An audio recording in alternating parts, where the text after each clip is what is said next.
Really good practice. Very, we took a lot of time talking about it, but I thought that was one of our best practices in this 11 days end of camp, and that's showing some maturity and some growth, and not letting the physical, outweigh the mental part of it. And I was really encouraged by that. So we spent a good time talking about that at the end of practice. So we're definitely heading in the right direction, and I feel really good about that. I'm sure that you guys have questions about JT. They did the MRI. He does have a significant injury. He will be out for a period of time. It's unfortunate for him. As you can imagine, he's devastated.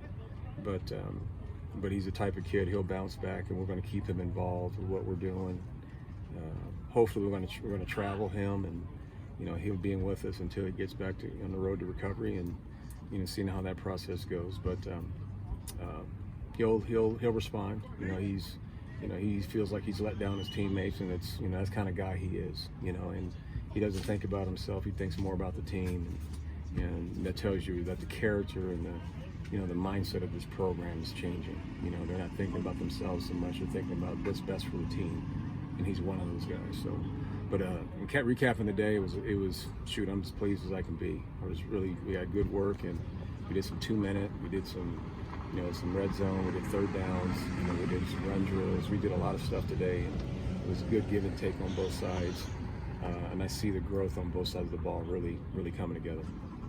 Karl, when you say out for a period of time, does that mean there's a chance he comes back this season? I don't know. We'll see after the surgery. I know that sometimes when they get in there and they find out, it wasn't as bad, that type of thing. But it's hard to tell. The doctors, usually Dr. McCarty, he calls me right when he's done, and he tells me, what's the case and what's the time frame and all that. But we'll know that after the surgery.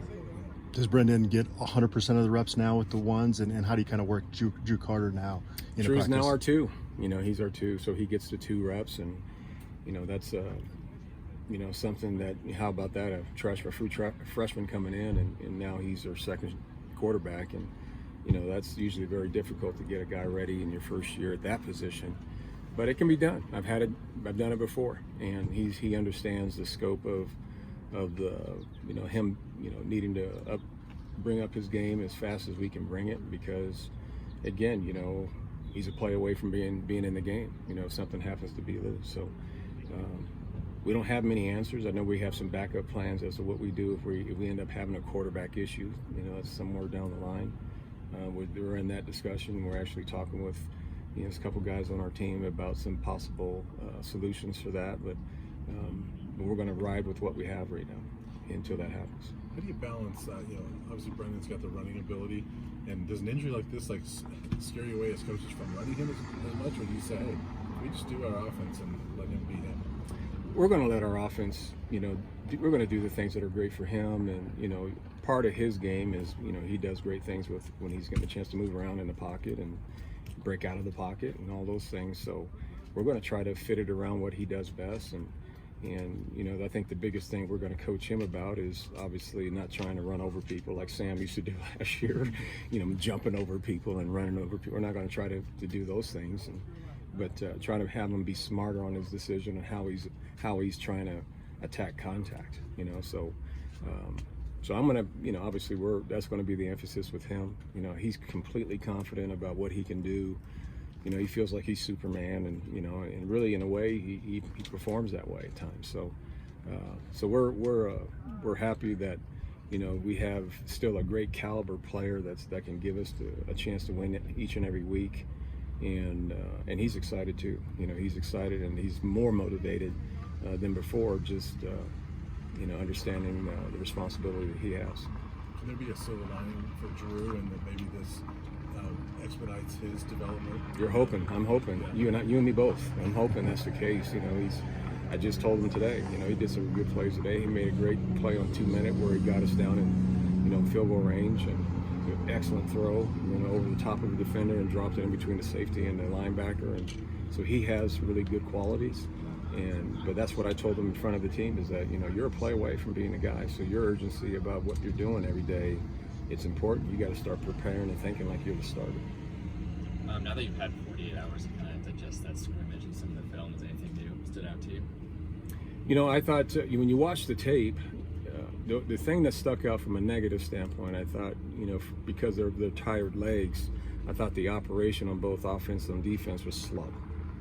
That's the biggest thing that stuck in my mind. But when I went up and watched the tape and saw the formations lining up and playing in the competition, I had a better feeling of what was going on. So that was the big talk and discussion after the scrimmage with the team, was cleaning up our operation, you know, have a better level of efficiency, get in and out of the huddle, get lined up properly, get in the right stance, those types of things to start plays.